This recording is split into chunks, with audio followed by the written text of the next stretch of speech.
Você se propõe a 5 minutinhos porque você merece e aí no final passou o dia inteiro e você não fez o que você tinha que fazer? Fica aqui comigo que essa live é pra você. Tarde, meu povo e minha pova. A live de hoje é sobre procrastinação nos estudos. Como é que a gente compreende esse mecanismo para poder ajudar o nosso cérebro a nos ajudar a parar com esse hábito que nos atrapalha tanto. Vamos lá, eu vou ler a história da Marina, que é essa. Oi, Bru. O meu grande desafio é que eu procrastino nos estudos. Parece uma praga. É só eu sentar para estudar que eu começo a procrastinar.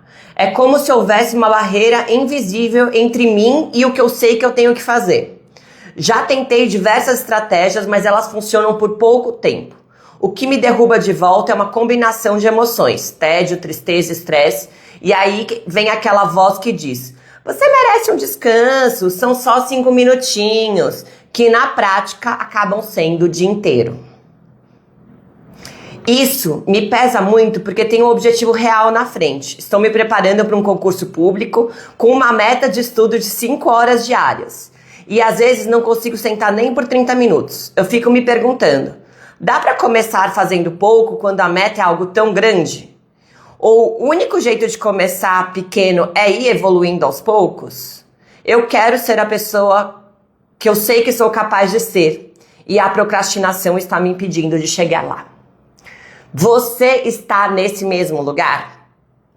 Você se propõe a 5 minutinhos porque você merece e aí no final passou o dia inteiro e você não fez o que você tinha que fazer? Fica aqui comigo que essa live é pra você. A primeira camada que eu quero conversar com vocês é sobre o mecanismo de motivação. A gente já falou isso na live sobre disciplina. Quem não viu, pode ir lá no YouTube assistir. Na live sobre disciplina, eu expliquei pra vocês que cérebros são naturalmente motivados a qualquer comportamento que arrecade energia ou que economize energia. Você não precisa fazer nada, seu cérebro é naturalmente motivado para isso. Por quê? Porque cérebros são mecanismos de sobrevivência. A gente precisa compreender isso no âmago do que isso significa. Então o cérebro humano, ele não tá aí para te fazer feliz, ele não tá aí para facilitar o que você gostaria que ele facilitasse, ele tá aí seguindo uma lógica biológica que é te fazer sobreviver.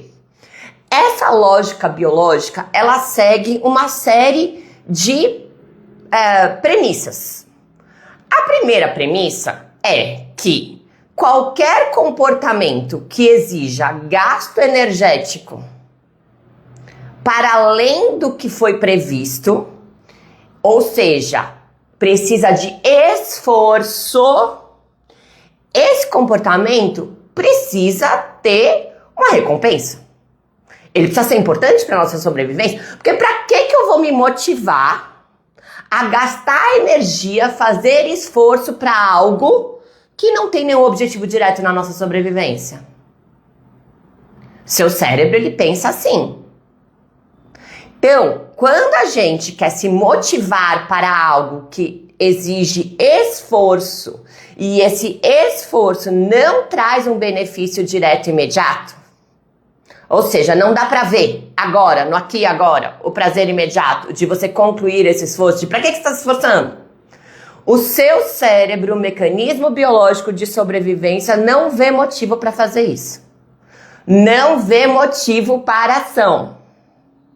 Motivação. Entenderam? Como é que funciona o sistema de motivação de um cérebro? Muita gente não sabe disso, tá? Mas a motivação é um dos grandes lugares onde a dopamina participa com muita ênfase. Por quê? O que a dopamina faz no sistema de motivação? Todas as vezes, todos os dias, o tempo inteiro, a gente tem disponível pra gente infinitos comportamentos. Uma série de possibilidades. Vamos pegar o caso de hoje, que é a Marina, que precisa sentar e estudar para o concurso público. Ao mesmo tempo que ela tem a possibilidade de sentar e estudar para concurso público, ela pode tirar uma soneca, ela pode fazer um lanchinho, ela pode ficar rolando o celular, ela pode arrumar a casa, ela pode ligar para uma amiga, ela pode fazer qualquer outra coisa. Como é que isso funciona dentro do cérebro da pessoa? Vamos dizer que os comportamentos, eles ganham uma notinha do seu cérebro. Qual notinha? A notinha vai levar em consideração quanto esforço precisa esse comportamento, quanto de recompensa esse comportamento dá. O que é recompensa, gente? O quanto isso aqui me ajuda a sobreviver ou me traz emoções boas. Porque as emoções boas, as emoções são as fofoqueiras do nosso organismo. Elas são a informação que está circulando para contar para a gente como é que a gente está olhando para esse contexto que está se apresentando. Se ele é seguro e, portanto, eu posso ficar calma, tranquila, paciente e ativar todos os sistemas de recuperação do parasimpático. Ou se eu estou insegura, com medo ou qualquer derivado, e eu deveria ativar os mecanismos de luta ou fuga, simpático. Então, ele vai ponderar, o seu sistema, ele vai ponderar. Esse comportamento, em qual lugar ele se encaixa? Então, o primeiro ponto que a gente falou é grau de esforço. O segundo, isso gera coisas boas ou coisas ruins dentro de você? Por que isso aqui é importante para o seu cérebro escolher qual comportamento adequado? Porque, gente, se você está sob ameaça, se você está insegura, vai exigir que o seu cérebro tome uma providência. Porque ele é um mecanismo de te manter segura. Se você está insegura, eu preciso te levar para a segurança. Porque é para isso que eu sirvo. Tá? Então, o cérebro vai ter esse filtro de comportamentos que vai levar em consideração o esforço, o valor do comportamento. Então, valor biológico, arraicada energia, economiza energia, ou valor psicológico. Quão importante isso é para você? E qual a informação que está sendo dada pelo seu organismo? Segurança ou insegurança? Emoções boas ou emoções ruins? Com esses três, ele vai dar uma pontuaçãozinha para cada comportamento. Obviamente, seu cérebro, mecanismo de otimização energética, prefere comportamentos de baixo esforço, alto valor e que garantam sua segurança. Certo? Então, esses daqui, o que tem essas três coisas são os comportamentos que seu cérebro mais gosta. Por exemplo, comer. Comer, você muito provavelmente não precisa de motivação intrínseca sua. Principalmente quando o alimento tem muitas calorias, porque isso significa para o seu cérebro muita energia. Então, baixos, e principalmente quando você tem as coisas no seu armário da cozinha, tá fácil de comer, conveniente. Por isso que alimentos altamente calóricos e muito convenientes são super difíceis de você segurar. Então vamos lá. Um alimento altamente calórico, altamente disponível, ele tem baixo esforço, muito valor e gera segurança para o seu cérebro. Te coloca no lugar de segurança. Beleza? Então isso quer dizer que para esse comportamento, você, ser humano do seu cérebro, não precisa fazer nada. Ele vai ser naturalmente motivado. Ele tem muito motivo para ação. Então esse comportamento lá no filtro de comportamentos vai ganhar uma nota alta. E por isso vai receber dopamina. Então quando você tá aqui, ó, nessa sala de estudo e a cozinha tá ali do lado, se você colocar o seu cérebro para escolher no seu lugar sobre o que ele vai se motivar, se para comer uma besteira no armário ou para estudar, ele sempre vai escolher motivar, encher de dopamina, de estímulo, o comportamento que tem mais valor para ele. Então a gente começa por aí. Então, quando a gente fala de motivação, a gente precisa entender que motivação é uma equação para o seu cérebro. Esforço versus valor. Se o esforço é muito grande e o valor é baixo, não tem motivação. No filtro de possibilidades de comportamento, ele não vai colocar dopamina nesse comportamento. E aí o que acontece? Esse comportamento, ele não é um comportamento naturalmente motivado. Quem vai ter que motivar esse comportamento? Você. Então, na primeira camada, o que eu falaria pra você? Toda vez que você coloca pra competir comportamentos que são muito esforço e baixo valor pro seu cérebro, com comportamentos que são baixo esforço e alto valor pro seu cérebro, meu amor, chance zero de você ter o seu cérebro colaborando com você para escolher o comportamento que tem alto esforço e baixo valor. Ele não vai colaborar. Deu? Ficou claro isso? Então, estudar versus rolar o feed do celular. Gente, olha o nível de esforço, né?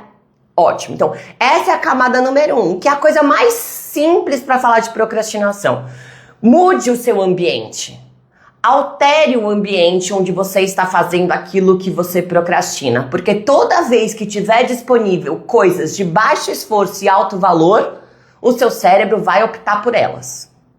E vai ser muito difícil de você resistir, por quê? Porque a dopamina nesse lugar faz esse papel do irresistível, do vai lá e faz, da motivação, tá? Aí você fala, beleza, mas Bruna, eu quero parar de procrastinar nos estudos. Eu quero me manter ali, estudando, porque eu preciso fazer isso. Ok, agora vamos para as próximas camadas. O que é a procrastinação? A procrastinação é um mecanismo de evitação. Evitação do quê? O que eu estou evitando? Vamos olhar pro conceito inteiro. De novo, como eu falo para vocês, não fica na superfície. Vamos entrar para dentro da terra para a gente poder entender. Procrastinação não é preguiça. Procrastinação e preguiça são coisas muito, muito, muito diferentes. A procrastinação é um mecanismo de sobrevivência. É uma reação do seu cérebro a algo que parece para ele ameaçador. Vamos lá, vou voltar nesse ponto que eu sempre trago aqui, mas é importante a gente reforçar que nós só temos 2 estados biológicos, tá? O estado da segurança, da prosperidade, da calma, da tranquilidade, que se chama parasimpático. E o do alerta, do perigo, da ameaça, da insegurança, que se chama simpático. Que não é simpático, se você quer guardar, você pode falar que é antipático, tá bom?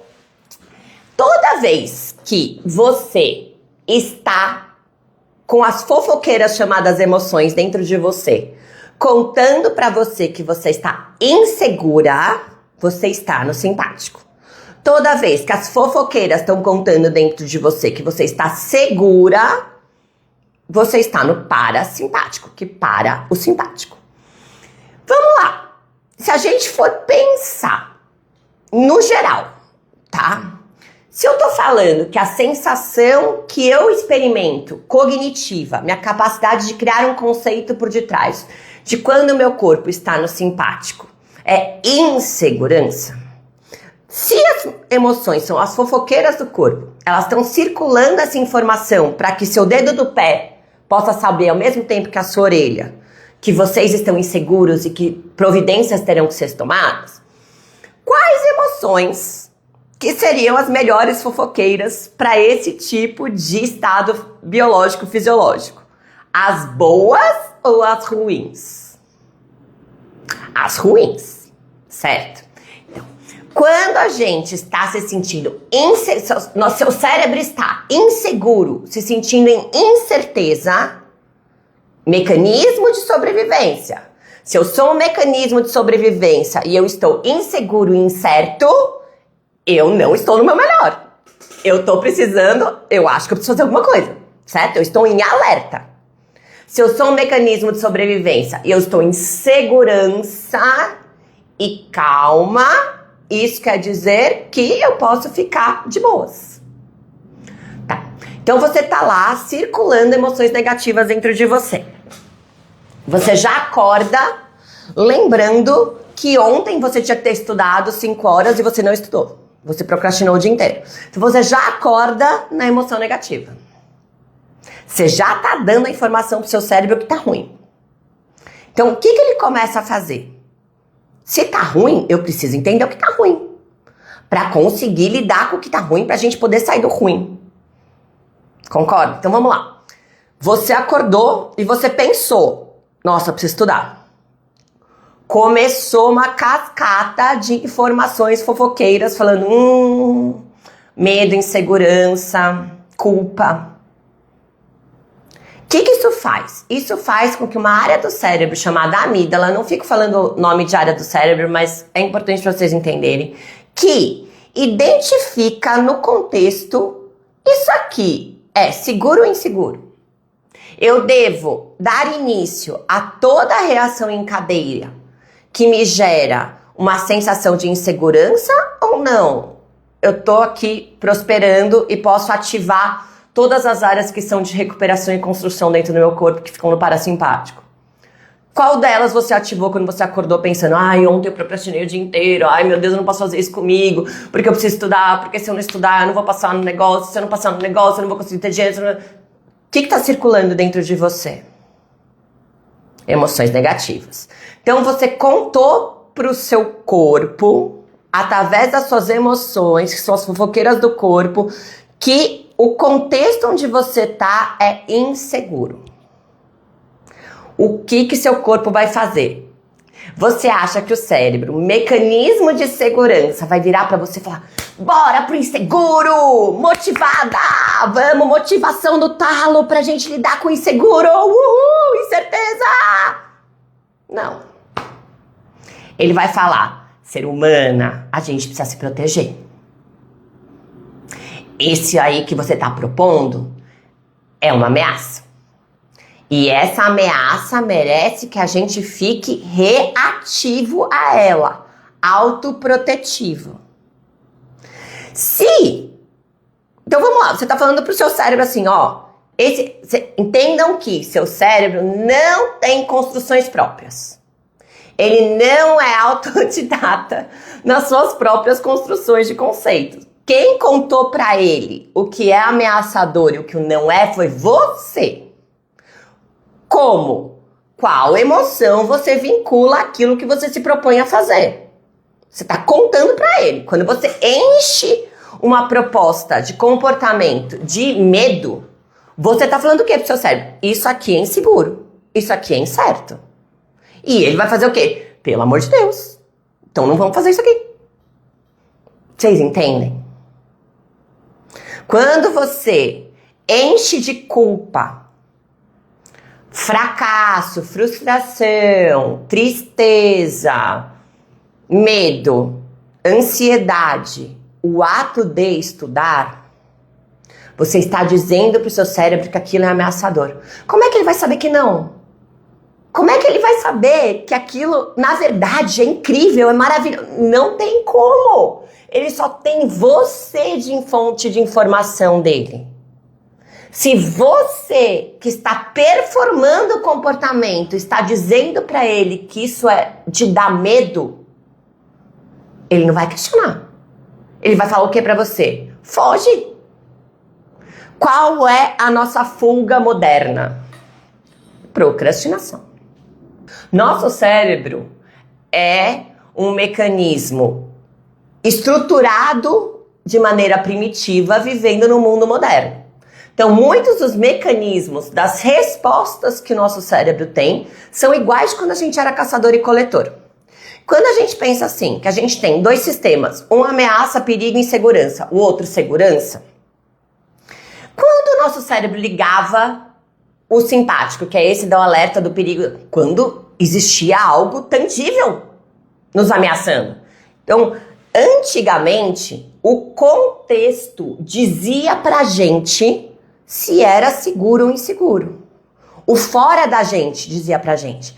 Por quê? Tudo matava a gente.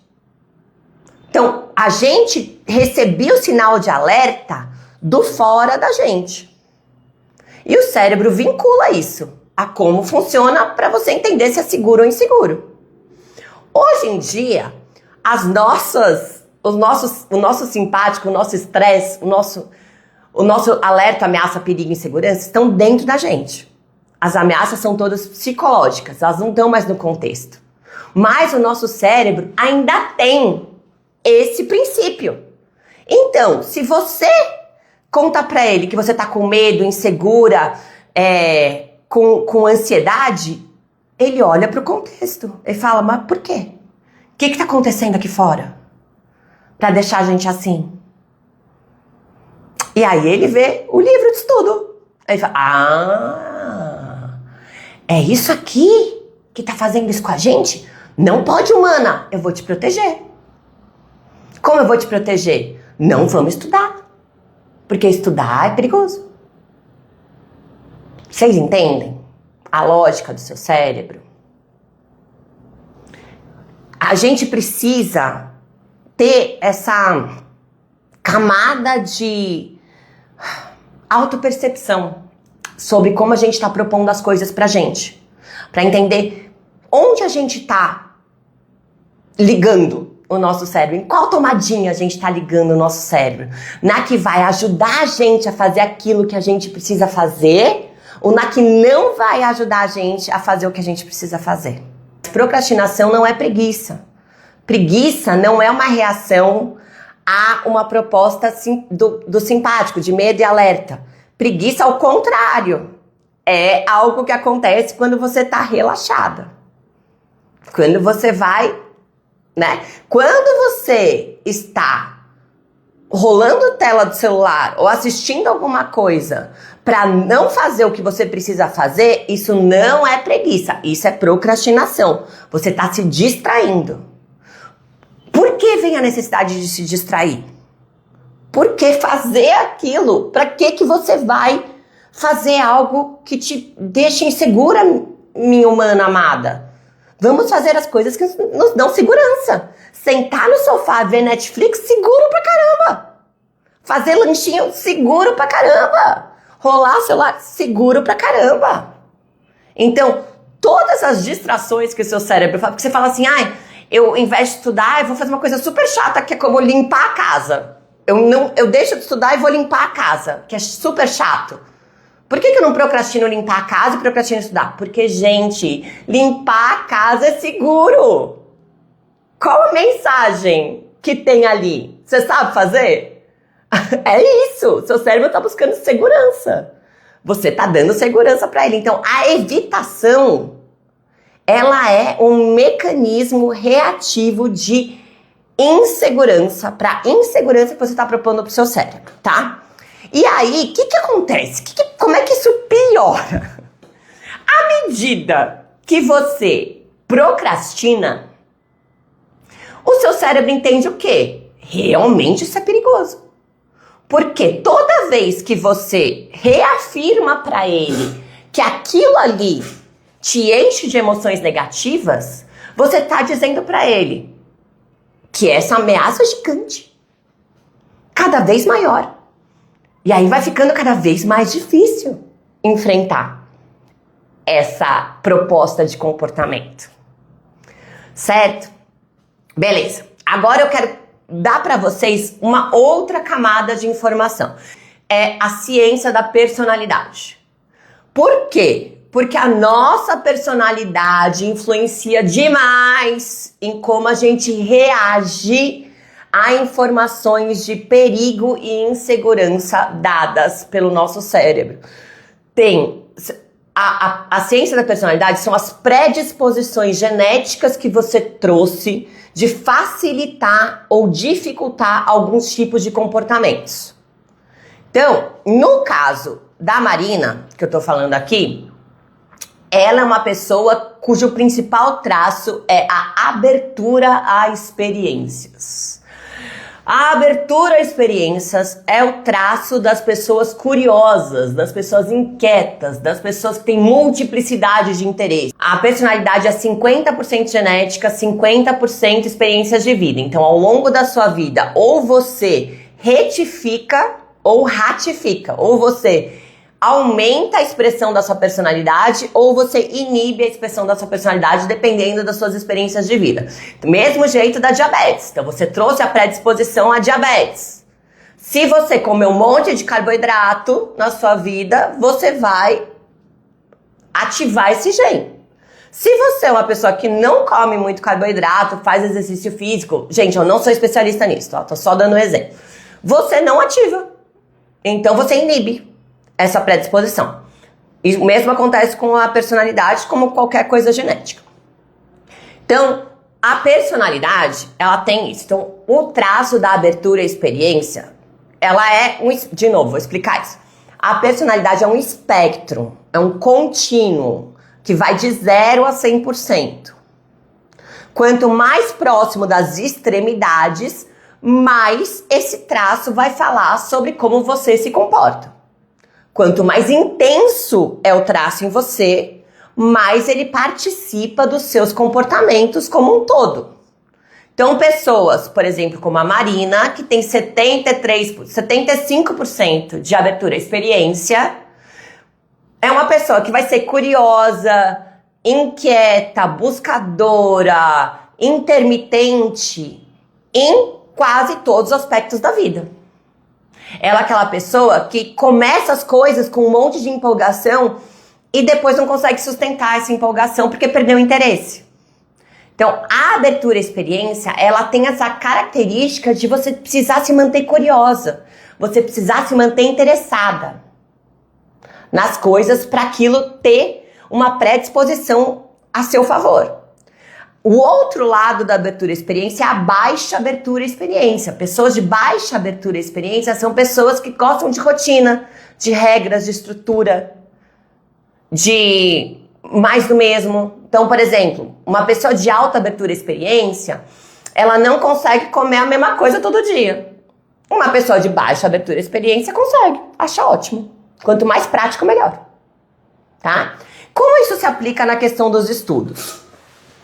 Então, quando você pega uma pessoa de alta abertura à experiência e vai colocar ela para estudar para concurso, algo maçante, repetitivo, isso vai desmotivar esse traço de personalidade.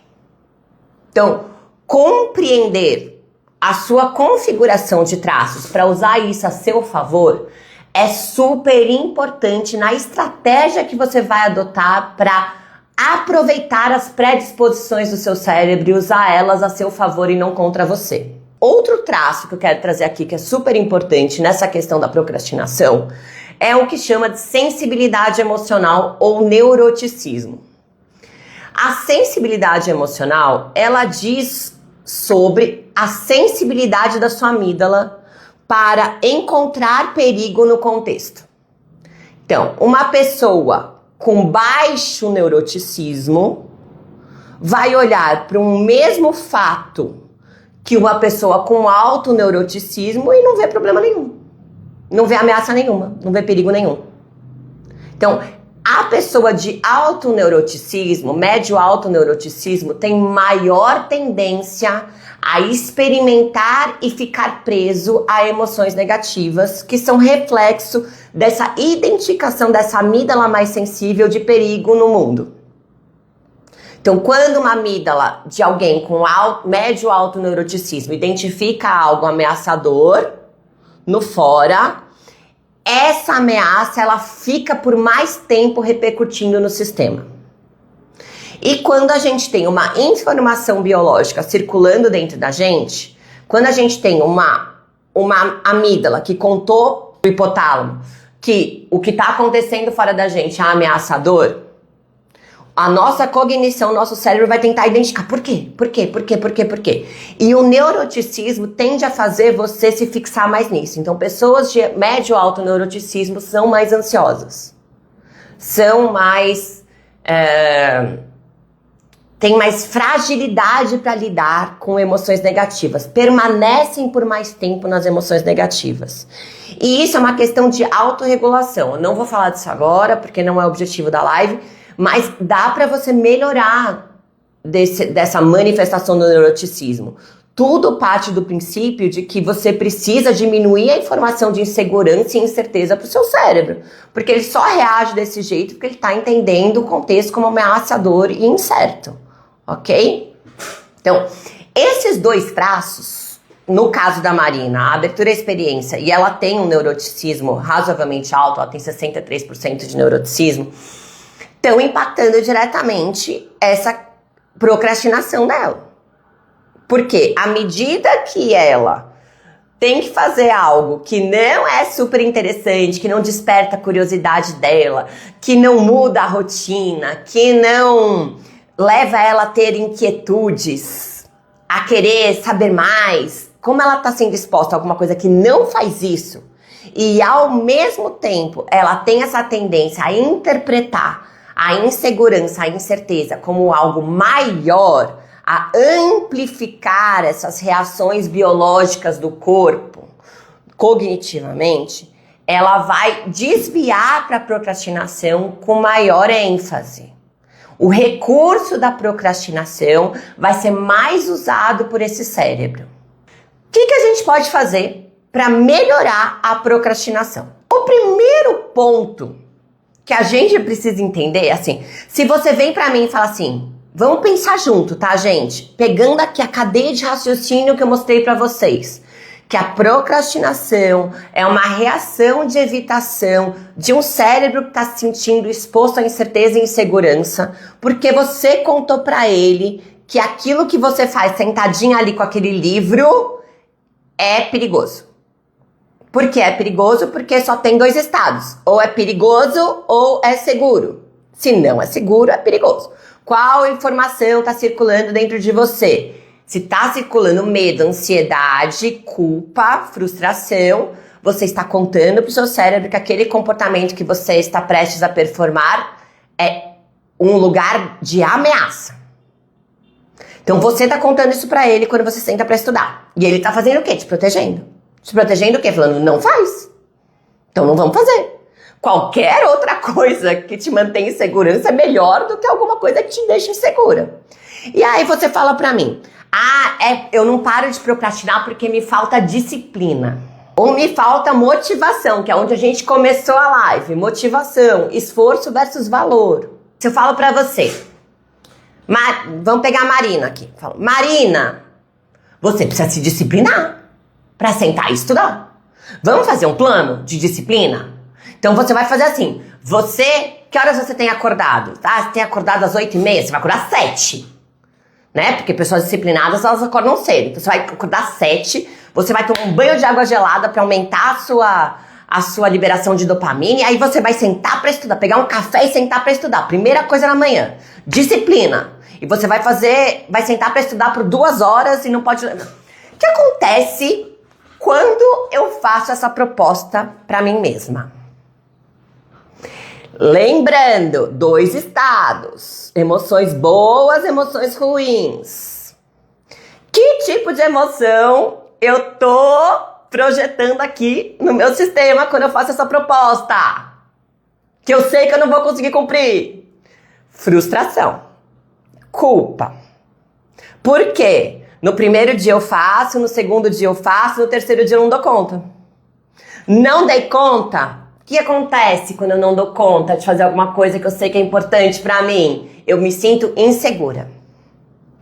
Me sentir insegura, essa proposta vai me devolver pro lugar de início. Então, eu tô me propondo a fazer com disciplina, porque eu acho que é na rigidez, é no planejamento, é na estrutura que eu vou conseguir sentar pra estudar. E, na verdade, o que eu tô fazendo? Aumentando a percepção do meu cérebro de insegurança. Por quê? Porque eu não vou dar conta. Eu não vou dar conta. Toda vez que você não dá conta, você se sente super bem. Só se você é um unicórnio colorido, né? Que reinterpreta todas as coisas de maneira positiva, gratiluz. A grande maioria de nós... Quando se propõe a fazer as coisas de um jeito e não dá conta, a gente se sente frustrada. A gente se sente mal. Beleza? Nos sentindo mal, Não estamos fazendo o que a gente precisa fazer para o nosso cérebro se sentir seguro. Qual o objetivo aqui? Para a gente parar de procrastinar, a gente precisa dar informação de segurança para o nosso cérebro. Estudar é seguro. Essa é a primeira coisa que a gente tem que fazer. Porque você fala assim, eu quero motivação. Motivação vem depois.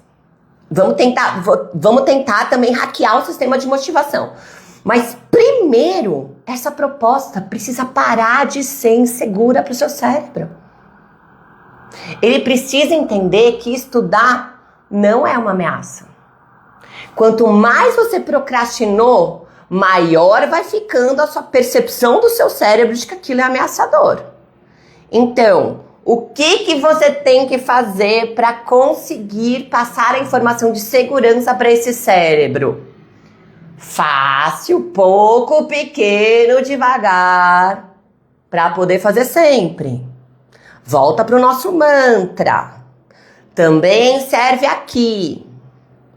Quando você se propuser a fazer muito pouquinho, 15 minutos. Mas eu preciso estudar 5 horas para passar no concurso. Isso não vai te levar a nada. Isso vai te levar ao muito intenso difícil que você não dá conta de repetir e a gente volta para o ciclo da emoção negativa e da insegurança. Então, o que a gente vai fazer? Gerar segurança.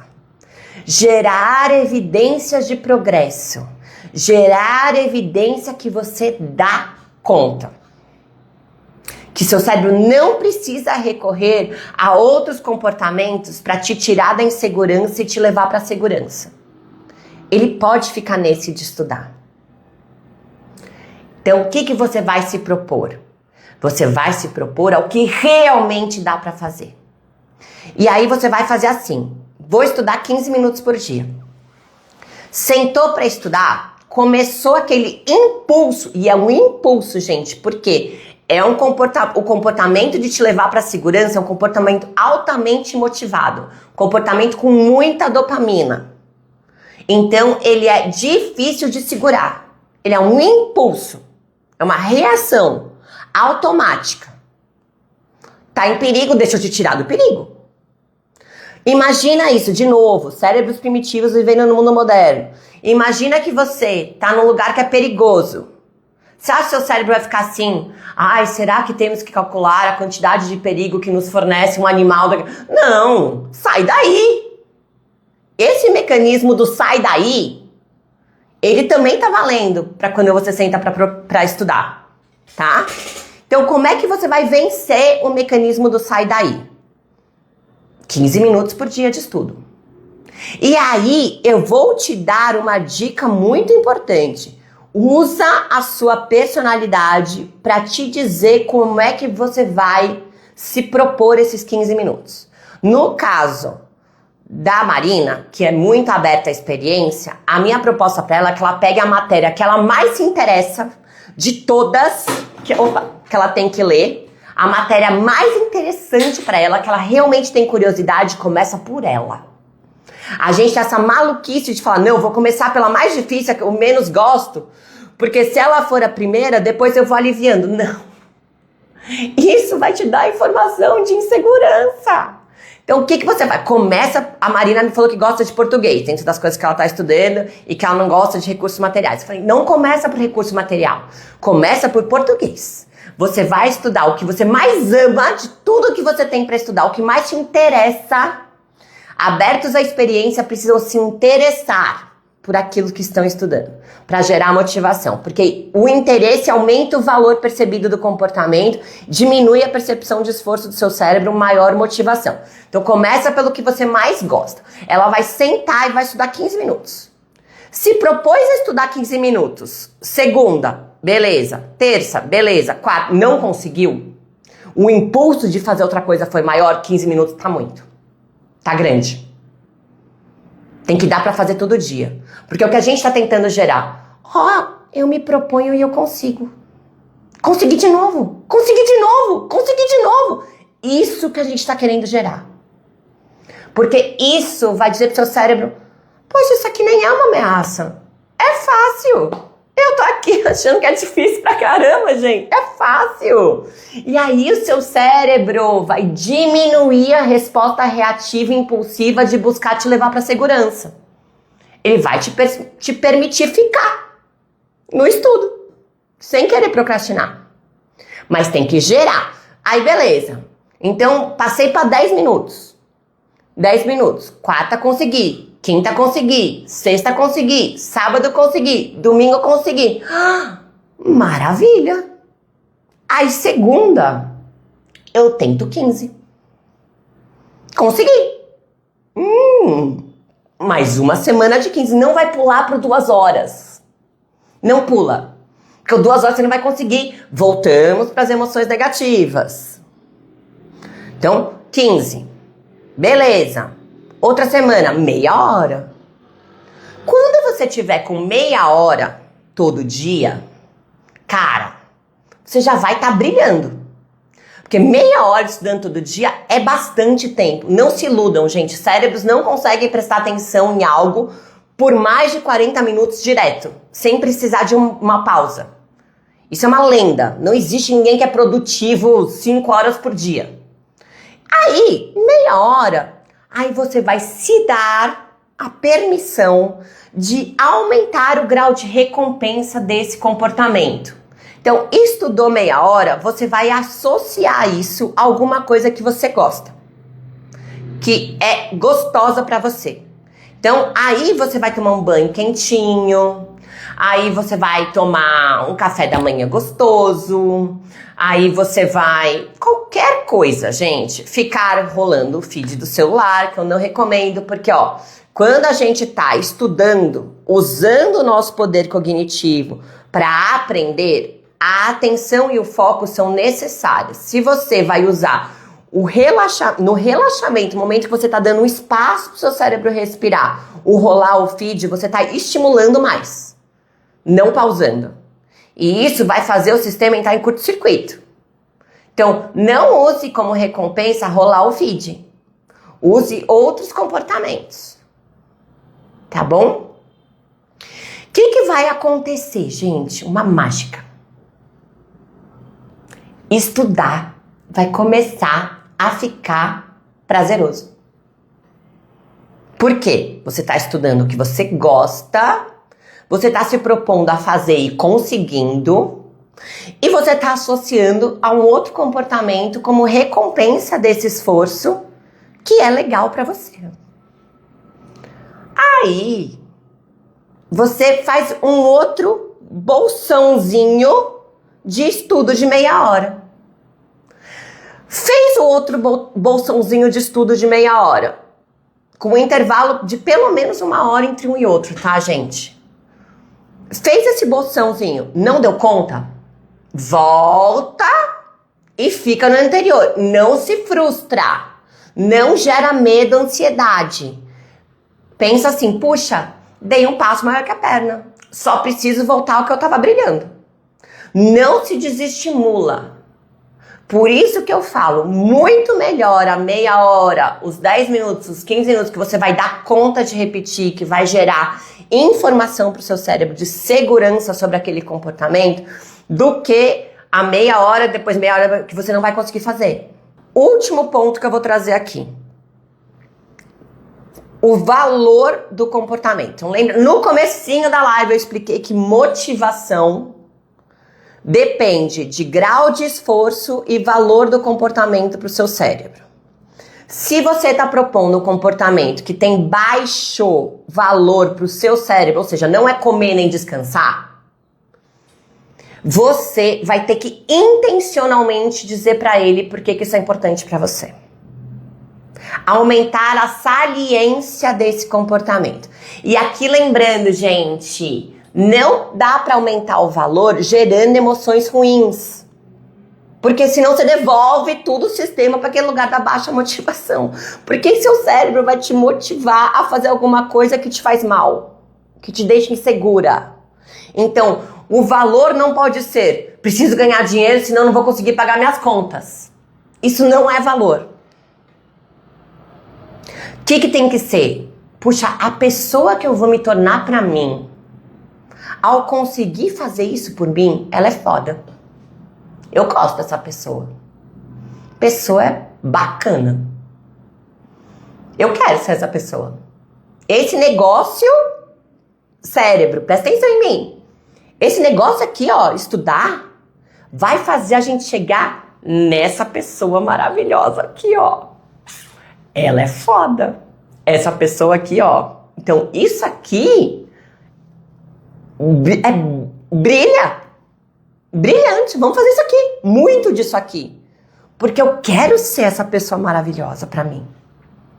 Eu quero ser esse alguém que merece que isso tenha valor. Muito diferente de você falar, porque minha mãe tá esperando que eu consiga, porque meu chefe me pediu isso. Essas questões que fazem com que você sinta ansiedade em relação, não tá gerando valor percebido pro seu cérebro. Tá gerando o contrário. Então, vamos a... Eu sempre falo pra vocês, né? 2 palavrinhas que eu acho mágicas, que eu uso muito aqui com os meus pacientes. Eu mereço e eu escolho. Por quê? Merecer e escolher não geram emoções negativas. Eu preciso gera.